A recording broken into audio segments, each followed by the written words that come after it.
días a todos. ¿Qué tal? ¿Cómo estáis, Muy equipo? buenos días. Muy buenos Buenos días. días. Buenos días. Buenos días. Buenos días. Bueno, Vamos a pedalear. Con bienvenidos a mejor todos. temperatura para pedalear. Ya estamos más. Ya estamos, a sí. pedalear un poquito menos Porque caluroso. hacía mucho calor, ¿no? Cuando pedaleábamos en agosto, pleno agosto. Así Ahora ya mismo. empieza a estar mucho mejor. Bueno, bienvenidos a vosotros, equipo, a los que nos estén escuchando o viendo. Una semana más, un viernes más, a la bicicleta. En anteriores directos hemos ya hablado sobre cómo detectar los puntos de dolor de tu cliente, sobre cómo generar también una buena química, cómo ponerle las gafas a tu cliente para hacerle ver la visión, también cómo llevar la sartén por el mango, haciéndole las preguntas correctas. También sobre cómo saber si tu cliente es realmente tu cliente, para que no te tomen en pelo. Y hoy lo que veremos será qué es lo que esconde, qué es lo que se esconde, ¿no?, detrás de la objeción de tu cliente. Porque realmente nos miente, nos engaña o se miente a sí mismo. Bueno, en primer lugar lo que daremos será la prueba del polígrafo, después por qué tu cliente no te dice la verdad, después tu parte racional te engaña y las dos opciones del cliente, para llegar a la verdad verdadera y finalmente terminaremos con las objeciones más comunes, ¿no? Porque existe, bueno, os planteo una pregunta, ¿no? ¿Existe algún tipo de polígrafo que nos asegure que el cliente nos está diciendo la verdad? Equipo, ¿el polígrafo de la verdad sobre las ventas existe? Bueno, buenos días a todos. Podríamos decir que sí. O sea, para un profesional de la venta debería existir. Porque una vez que estamos sentados delante de nuestro cliente, realmente tenemos que detectar si nos está diciendo la verdad o no nos la está diciendo. Normalmente tenemos que detectar si es humo lo que nos dice, si se está mintiendo. Bueno, yo no me gusta decir la palabra mentir, sino que no nos está diciendo la verdad y a su vez no se la está diciendo él. Y debemos de darnos cuenta de eso. Pero claro, para eso tenemos que estar preparados. Tienes que llevar una preparación antes y saber con quién estás sentado. Vamos, es mi opinión en principio. Yo quiero aprovechar lo que tú estás diciendo, Luis, porque creo que hay que partir de una base, ¿no? Que cuando estamos frente a una objeción y cuando estamos frente a una excusa. O sea, porque realmente no es lo mismo una objeción que una excusa. La excusa normalmente es una razón para no asumir un compromiso, ¿no? Esa es la excusa. Pero la objeción es una razón real y que implica un compromiso generalmente. Es decir, cuando hay una objeción es una señal muy buena. Es porque hay interés. Correcto. Entonces, la prueba del polígono tiene que empezar por ahí. Es como cuando hablábamos de descualificar.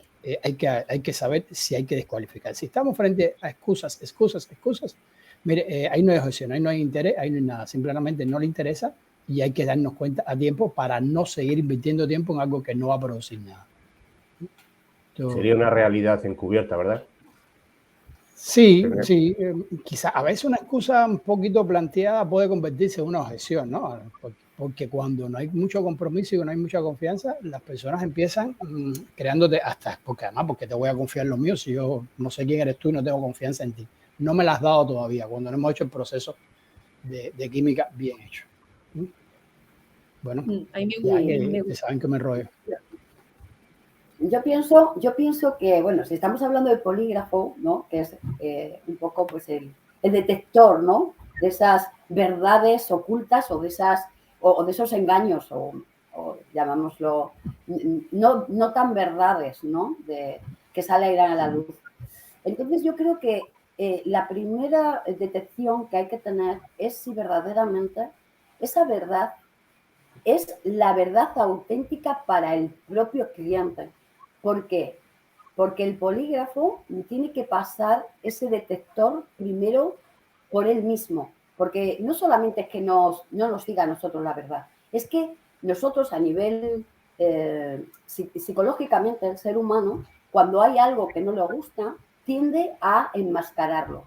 Entonces, muchas veces en lo que es la propia negociación o la propia transición de valor, ¿no?, porque al fin y al cabo es eso de lo que estamos tratando, pues hay miedos ocultos por parte del cliente, hay de alguna manera baja autoestima de podré yo con esto, no podré, con el mismo planteamiento, ¿no? Entonces yo creo que la primera base es que si verdaderamente mi producto, mi programa, lo que tengamos encima de la mesa es verdaderamente para ti, pero con todas las consecuencias, me refiero de desarrollo y de crecimiento, porque hay muchas veces que la persona tiende a enmascararse porque no ve el valor o porque el valor es demasiado grande, se siente pequeño ante ello.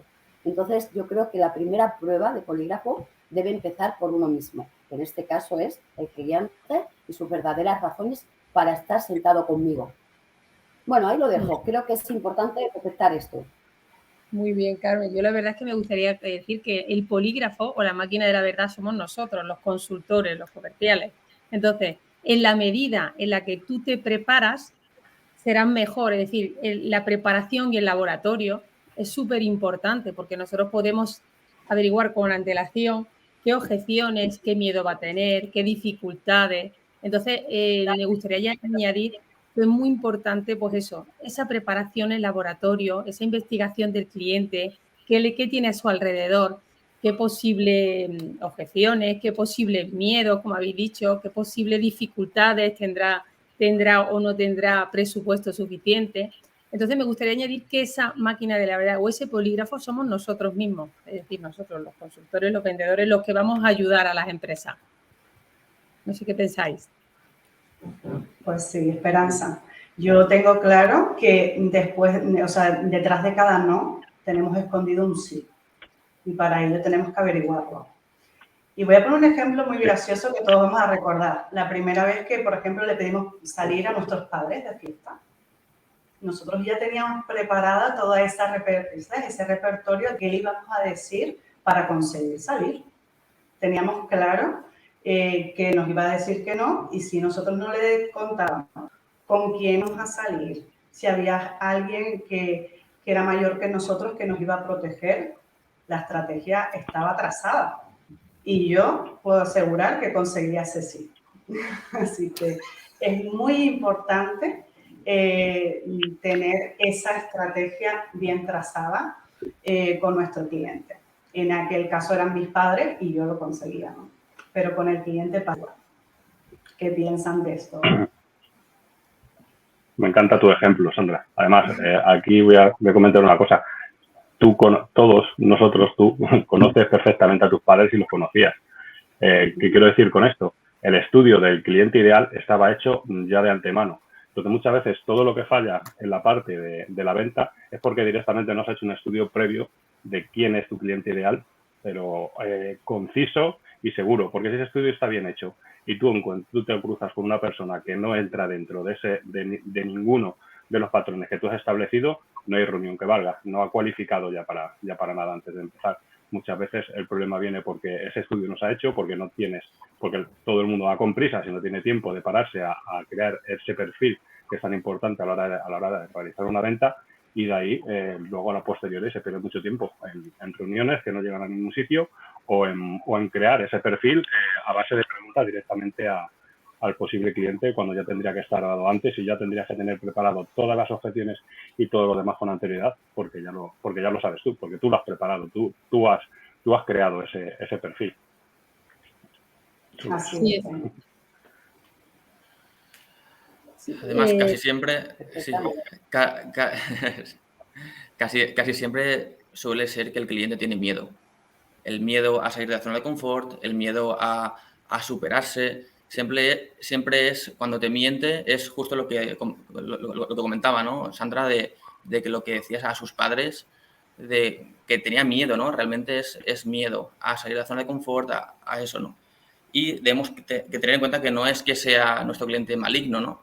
Sino que realmente pues es esa parte débil que le arrastra, ¿no? Suele pasar muchas veces que los equipos... Nuria, no tienes audio.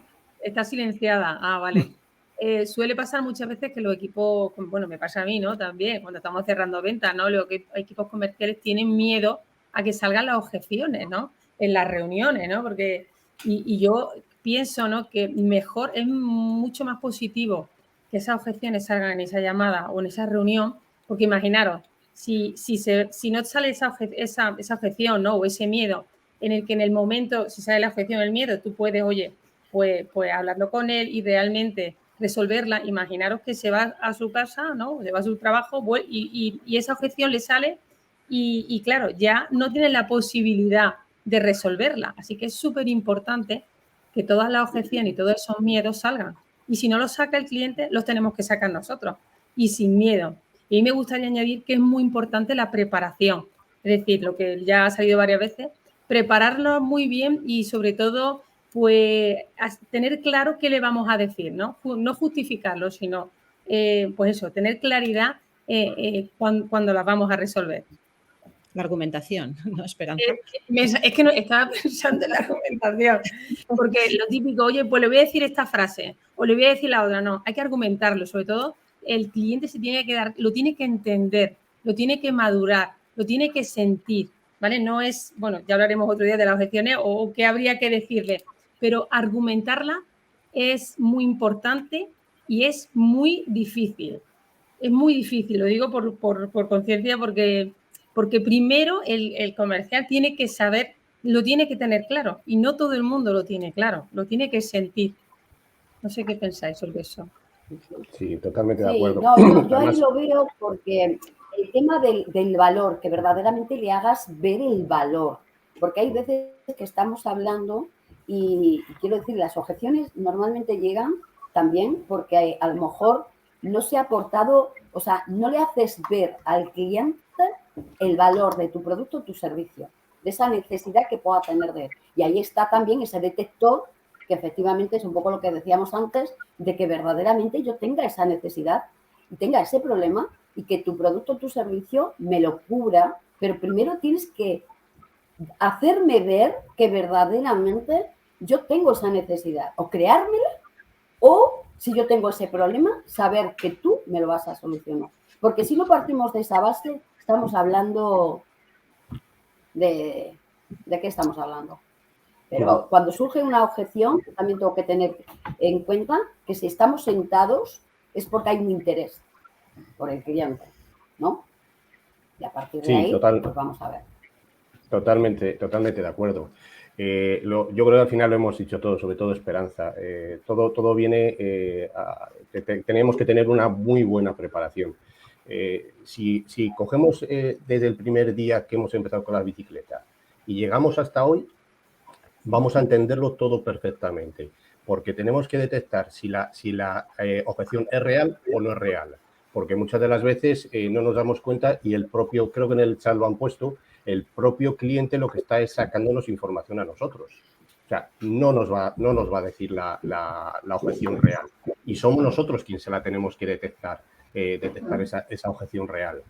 ¿Y cómo? Pues habiendo hecho bien los deberes, porque cuando nos surgen al final de la reunión, nos empiezan a salir las objeciones, cierra la carpeta porque lo has hecho ya todo mal. O sea, ya no vas a saber si la objeción es real, si no es real, vas a confundir realidad con ficción y al final, como bien ha dicho Esperanza, la preparación y si no vamos preparados, a entrenar y a entrenar. Y ojo, Luis, una cosa que se me está ocurriendo, perdonad, si la objeción es tuya y si soy yo el que tengo la propia objeción. Correcto. Ahí hay menudo trabajo de mentalidad tenemos que hacer, porque pasa muchísimas veces. ¿Eh? Y en eso que tú dices también hay una realidad, que muchas veces lo que tratamos, primero las objeciones son benditas, las objeciones no son malas. Malo es cuando no hay objeciones. Cuando no hay objeciones, preocúpate. Preocúpate que el susto te lo vas a llevar al final. Ahí sí es verdad. Cuando hay alguna objeción real, es positivo. Y lo otro es que a veces lo que queremos es, cuando hay una objeción, empezar a dar explicaciones. Que se tiene que responder a las objeciones son el cliente y te das cuenta que se va a convertir en la mejor arma que tú vas a tener a tu favor, la objeción del cliente. Esa la va a ser la mejor. Tu carta de triunfo va a ser la objeción del cliente. Para que él mismo... O sea, ya después veremos, por supuesto, esto no para aquí, el recorrido es muy largo, quedan muchos kilómetros por delante todavía, ¿no? ¿cómo hacemos esto? Pero es una realidad, no se le puede coger miedo a las objeciones. Hay que sentirse feliz cuando salen las objeciones en el proceso que tienen que salir, no como decía Luis, si no sacaste ninguna objeción al principio y a la hora de cerrar la venta te empiezan a salir todas, mira, ahí sí, ya. Eso está mal. De ahí la importancia de dominar el proceso, de saber en qué punto está el proceso y tener esa conciencia y bueno, y gestionarlo adecuadamente, porque las objeciones efectivamente tienen que salir a lo largo del proceso. Si tú has hecho una buena labor, una buena ejecución del proceso de venta, que en el B2B sabemos que puede ser largo y que se puede extender bastante en el tiempo, las objeciones se van resolviendo por el camino. Y otra forma de desactivarlas es ponerlas nosotros ya encima de la mesa. Si nosotros la ponemos ya encima de la mesa de una forma orgánica y de una forma hasta incluso elegante, porque aquí el cómo también es importante, el cómo las planteamos y cómo ya decimos nosotros las cosas antes de que nos las diga el propio cliente y a la vez las argumentamos y resolvemos, ya las estamos desactivando, ya no al lugar a que luego salgan, ¿no? Pero efectivamente, si no hacemos una buena ejecución del proceso, al final sale al cierre, y ahí sí que ya no tenemos nada que hacer porque, pues, en fin, porque hemos perdido la oportunidad a lo largo del proceso. Y como dice William, es importantísimo que salgan porque denota interés. Otra cosa es que cuando estamos en esa parte de cualificación, donde tenemos que cualificar al cliente si tiene interés real, si cuando estamos en esa parte de dolor, si realmente hay dolor y realmente, pues vuelvo a la necesidad, digamos, si ahí ya, pues oye, pues no cualifica, pues ya se acaba ahí, ¿no? El proceso, por lo menos en ese momento. A lo mejor lo pasamos a seguimiento ese cliente, ¿no? Al final está todo hilado, ¿no? El proceso es la clave, centrarse en el proceso y no en el resultado. Correcto. Y, perdón un segundito porque están haciendo una pregunta a William, que creo que soy yo. Y entonces, no quiero, todavía, entonces no más quiero que nada porque esta no hay ningún otro, William. Hoy me toca a mí, bueno.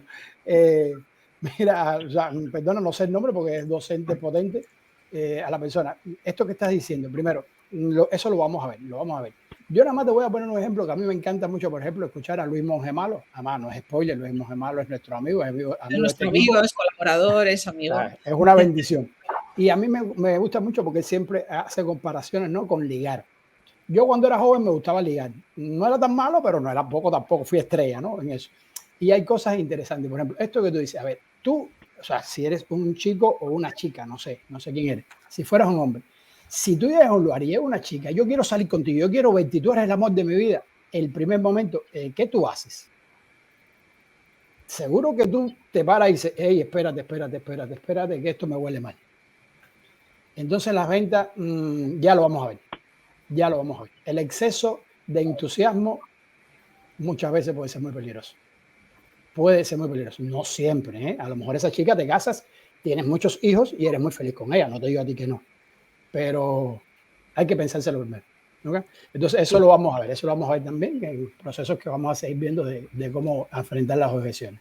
Y el proceso hay que hacerlo igual, aunque veamos una persona muy entusiasmada y muy emocionada con la compra, normalmente a veces son los que luego nos sorprenden con ese no o de repente desaparecen. O sea, el proceso hay que hacerlo exactamente igual, hay que cualificarle, hay que saber cuáles son sus necesidades, el dolor, en fin, en esa primera reunión, en ese primer contacto, ¿eh? Porque suelen ser los que luego tú lo das por hecho como, wow, ya lo tenemos, ya está, y luego resulta que son los que desaparecen, porque no se ha hecho correctamente el proceso y el cliente no le ha dado tiempo hasta incluso, pues eso, a pasar por el proceso, y que al final es un proceso de reflexión y de tomar conciencia de que el valor que le estás aportando le puede ayudar a mejorar los resultados, ¿no?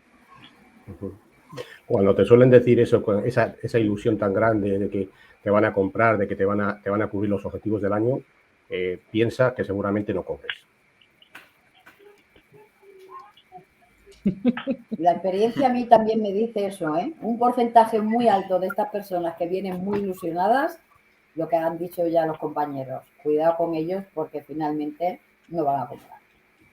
Desaparecen por arte de magia. Después también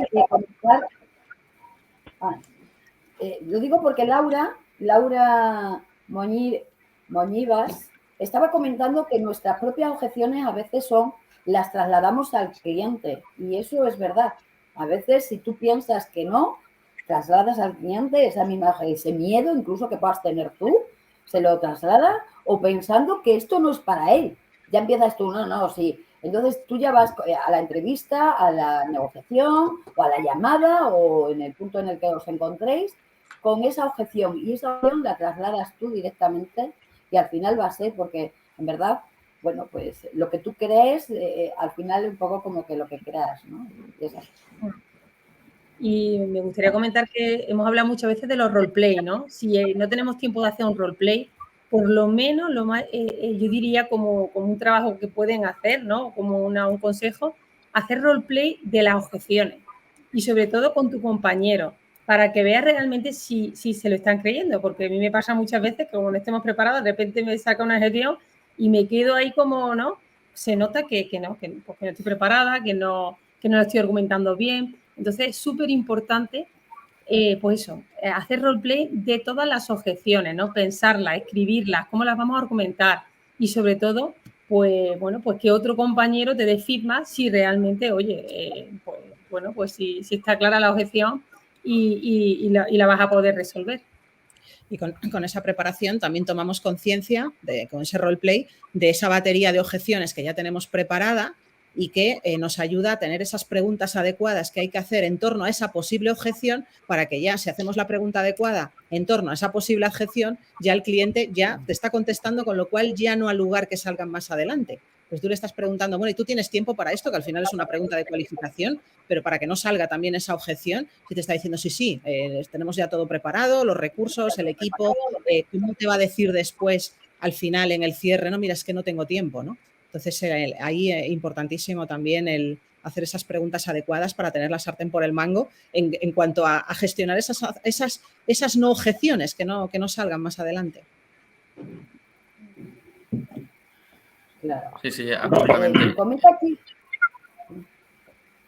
No, Manu, te doy paso. Sí, Carmen, si quieres. Sí, bueno, yo lo que quería comentar es que es importante, también es bastante importante apuntar las objeciones que te suelen salir. ¿Por qué? Porque este tipo de objeciones, como antes hemos comentado, te las creas tú. Entonces, el hecho de apuntarlas, como decía Esperanza, de esa preparación, es muy probable que esas objeciones estés creando tú, entonces apúntalas y, da, por ejemplo, pues 3 soluciones a esa objeción para que posteriormente pues puedas rebatirla de una forma efectiva y que realmente pues te funcione. Porque es muy probable que las estés creando tú, como antes hemos comentado. Y sobre todo, si ya tienes conciencia de las que pueden ser, sácalas tú, no esperes que las saque el cliente. Si eres una empresa joven, una startup, que sabes que la objeción principal va a ser no tenéis experiencia, no tenéis solvencia financiera, sois muy, en fin, es una marca que acaba de salir al mercado y no veo casos de éxito, eso ya lo sacas tú. Y bueno, Esperanza, ya sé que, bueno, que puedes estar pensando que, oye, nosotros no tenemos el recorrido que puedan tener la competencia, porque somos una startup, efectivamente, y poner, pues a lo mejor el foco más en el valor, ¿no?, de lo que ofreces, con lo cual ya lo estoy diciendo yo, ya no hace falta que lo diga el cliente, o sea, lo incómodo, lo difícil, lo complicado, ponerlo encima de la mesa en el minuto 1. Eso lo que hace es que genera mucha confianza y también, pues, denota honradez, ¿no?, y transparencia.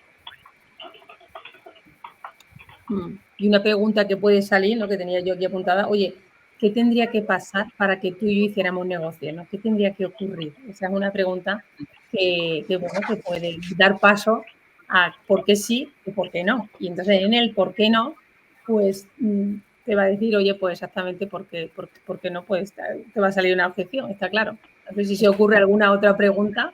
Sí, especialmente cuando estamos ya en un punto a veces de no retorno, ¿no? Que dices, es que no, parece que solo saca objeciones. Esa pregunta es demoledora porque al final le pasas la presión al cliente y le obligas a darte los argumentos por los cuales trabajaría contigo. O sea, ¿o qué tendría que pasar para que tú y yo hiciéramos negocios? ¿O qué tiene que tener la propuesta? ¿O qué tiene que tener el servicio, el producto para que realmente podamos cerrar esta operación?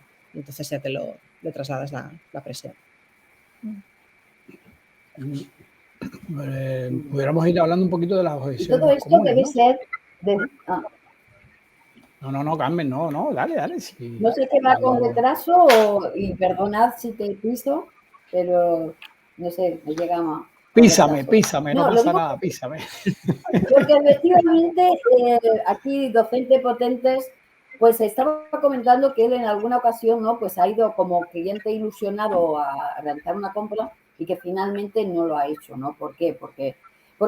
¿Y eso por qué ocurre? Porque en este caso, pues el comercial no ha hecho bien su trabajo, como hemos dicho antes, pero sobre todo hay una parte que es la confianza. Entonces, cuando tú ya detectas que detrás de toda la amabilidad que había, pues era un proceso de mucho interés, pues esa confianza se rompe y al final dices, bueno, ¿en qué punto tú me has estado escuchando? Ya lo dijimos en otra de las bicicletas, ¿no? La importancia de la escucha activa. Entonces, si yo me centro solamente en mi producto, mi servicio, y no te estoy escuchando, pues todas estas objeciones y todo lo que llevamos diciendo, si eso no es real, al final no tiene sentido nada porque al final no vas a cerrar, porque se te ve el plumero.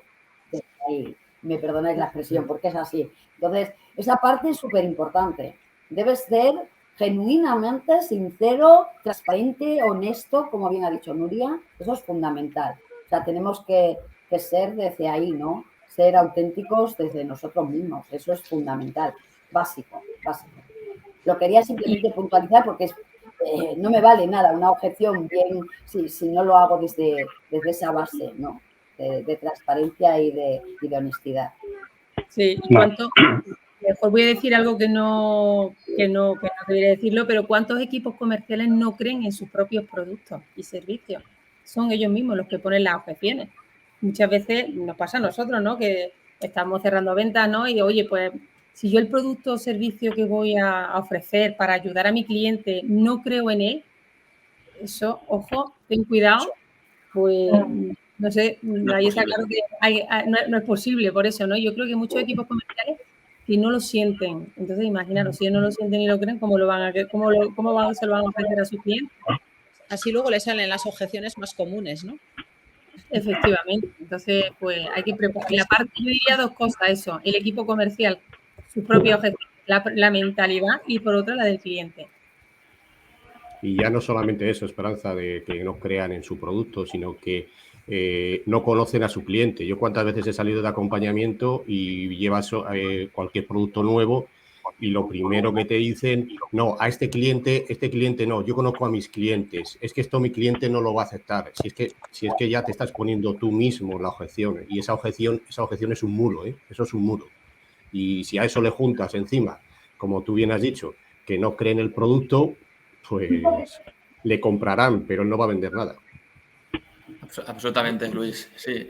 Y bueno, al final fijaos que estamos hablando de ventas, ¿no? Que parece que sea todo consumo, pero al final siempre lo que hablamos es de vínculo humano, ¿no? Dos psicologías que se juntan y cómo hacerlo, ¿no?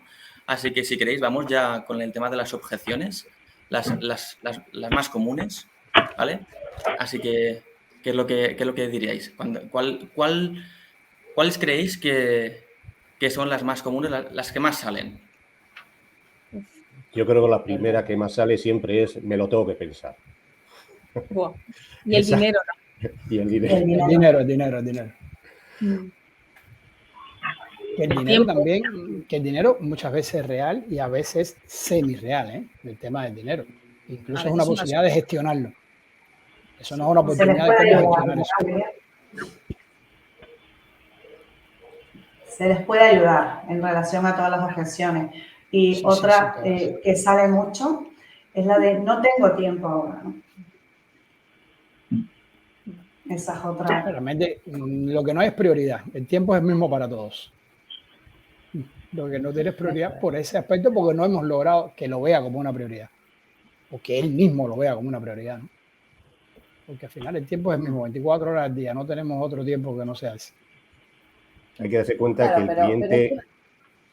Perdón, el cliente tiene tiempo, pero lo que no tiene tiempo en este caso es para nosotros. También. Ahí está. Absolutamente. Por eso es tan importante hacerle ver el valor, porque cuando tú, es un poco lo que decíamos, ¿no? Tú tienes tiempo para lo que quieres y para quien quieres. Y si tú sabes hacerle ver el valor de tu servicio, de tu producto, de lo que llevéis entre manos, efectivamente el tiempo al final es exclusivo para lo que tú quieras, ¿no? De ahí la importancia de la cualificación, ¿verdad? De cualificar por tiempo, del sentido de urgencia que tiene, si lo quiere ahora, lo quiere para el año que viene, si está dentro del presupuesto o no está dentro del presupuesto, porque entonces ahí va a salir la objeción del dinero. Si os dais cuenta, son las preguntas de cualificación, las objeciones más comunes, que por no hacerlas luego salen, ¿no? Claro, y además, si estamos hablando de una empresa B2B, ¿no? De un nivel corporativo, qué importante es argumentar con números, pues toda esa mayor rentabilidad, mayor beneficio, y ahí está clarísimo que la preparación, sobre todo a nivel corporativo, es súper importante. Bueno, pues sacar todos esos números para que, oye, para el cliente pues se dé cuenta que es que lo podemos ayudar y es una gran necesidad para él.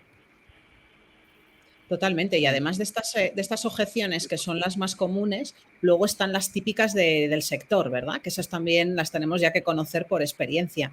Las típicas del sector, las típicas que puedan ser muy, digamos, muy propias del tipo de empresa que somos, como comentaba antes el tema de las startups, ¿no? El ejemplo de las startups. Ya sabemos que ser una startup tiene una serie de objeciones comunes, ¿no? Entonces, bueno, estas que ponemos aquí pues son objeciones que son básicas, pero que luego las objeciones son también muy a medida, ¿no? Dependiendo del sector en el que nos encontramos, del producto o servicio que ofrecemos y del tipo de empresa que somos nosotros, ¿no? Y también cada objeción, como aquí podemos ver, dispara un gatillo mental, ¿no? Por ejemplo, me lo tengo que pensar, bueno, pues dispara, por ejemplo, el gatillo de la urgencia, ¿no? Lo tengo que consultar con mi socio. Pues, bueno, es posible que eso sea un hombre de paja, ¿no? Que sea realmente o que no hayas dirigido bien quién es el decisor o que sea un hombre de paja, ¿no? También el dinero, ¿no? Como antes hemos comentado, de no tengo presupuesto, es muy caro. Bueno, el tiempo también es muy importante y estoy barajando otras alternativas, ¿no? Y lo que ofrece la otra competencia, la competencia es mejor. Bueno, pues a cada una de estas objeciones hay que escribirse por lo menos tres rebatimientos, ¿no? ¿Cómo rebatiríamos, ¿no? Entonces, bueno, el tema de la experiencia también, o casos de éxito en otras empresas, también requiere de un estudio antes de atacar esa llamada, ¿no? O esa conversación, mejor dicho. Y de hecho, una cosa que están poniendo en LinkedIn súper importante es que muchas veces las objeciones salen para intercambiarlo por algo. Es decir, si tienes experiencia, o sea, no tienes experiencia es porque quiero conseguir a cambio una garantía. Realmente a lo mejor no me está ni siquiera importando que tengas o no tengas experiencia. Simplemente lo saco y te lo muestro como una objeción para luego sacarte algo a cambio, que es una garantía. Muy buen ejemplo y gracias por el apunte porque abre también ese otro debate, ¿no? De que cómo las objeciones al final forman parte de la negociación. Pero eso tocaría contarlo otro día porque ya estamos fuera de tiempo. Pero muy bien, pues. Bueno, espero que os haya gustado el programa de hoy, ¿vale? El directo de hoy. Y bueno, si tenéis alguna pregunta más, ¿vale? Queremos ser rígidos con el tiempo, así que, bueno, si tenéis alguna pregunta, pues no dudéis en comentarnos a cada uno de nosotros, ¿no? Algún tipo de problema que tengáis en vuestro día a día y lo resolveremos, ¿vale? Efectivamente, el filtro, dice Sara Peñas, el filtro, la labor del filtro también es esa, ¿no? El plantear un montón de objeciones ya en la primera reunión para ver si pasas ese filtro. Muy potente eso, Sara. Mira, y lo comenta Anas, que cuando generas interés, las objeciones van desapareciendo. Siempre. Y que ya por concluir, ¿no? Y que nos quedemos con ese mensaje también de que las objeciones, cuando son objeciones reales, y para eso está el polígrafo, para saber detectar la máquina de la verdad, si es una objeción, es una excusa, y si es una objeción, ¿qué hay detrás de esa objeción? ¿Es un miedo? ¿Es una falta de confianza? ¿Es una objeción real? Cuando ya hemos pasado la máquina de la verdad y tenemos claro todo esto, llegamos a la conclusión de que la objeción es real, es una grandísima noticia. ¿Por qué? Pues porque a partir de ahí empieza la negociación. A partir de ahí se empieza a ponernos de acuerdo con el cliente para ver cómo podemos solventarlas y cómo podemos llegar a un acuerdo y llegar al cierre, ¿no? Yo como un consejo, Nuria, ya para concluir, imagino que estamos terminando, pues les diría que incluso ellos mismos se graben, ¿no? Es decir, la objeción del tiempo, pues ¿cómo la debatiría? Que que se graben ellos mismos, ¿vale? Y después se escuchen para ver si realmente cómo se sienten. Y además lo haría con todas las objeciones. Y también decirle Para transmitir esa confianza, ¿no? No, simplemente decirle, también por concluir, antes de irnos, que esta es un poco la primera bicicleta que hacemos de objeciones, que esto es un tema muy extenso y que habrá mucho más. Hoy era un tema más de contexto, ¿no? Y de abrir este debate, y a partir de aquí pues habrá más bicicletas también. Y indagaremos un poco más, ¿no? En las objeciones. Eso es. Esto era para poner un poquito de contexto, ¿no?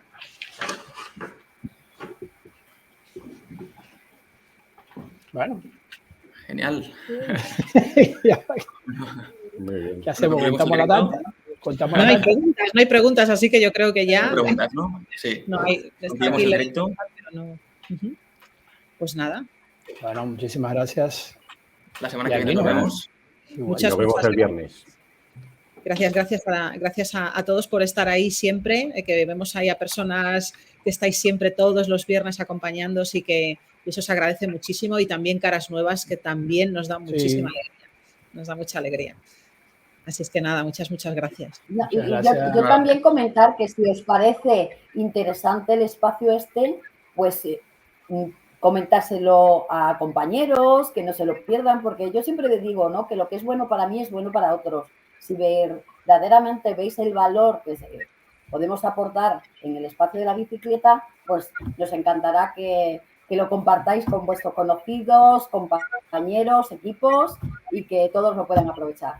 Así que nada, por mi parte, pues gracias por estar ahí un viernes más, y que disfrutemos y descansemos y desconectemos también del fin de semana. Saludos, Javier, que está siempre ahí también.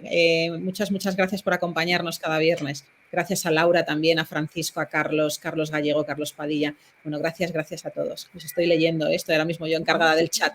Gracias. Raquel, una chica que hace rato estaba por venir y vino hoy, pudo venir hoy. Pero bueno, Raquel. También. Gracias a todos. Gracias, hasta el viernes que viene. Muchas gracias. Hasta luego. Hasta luego. Adiós. Buen fin de semana.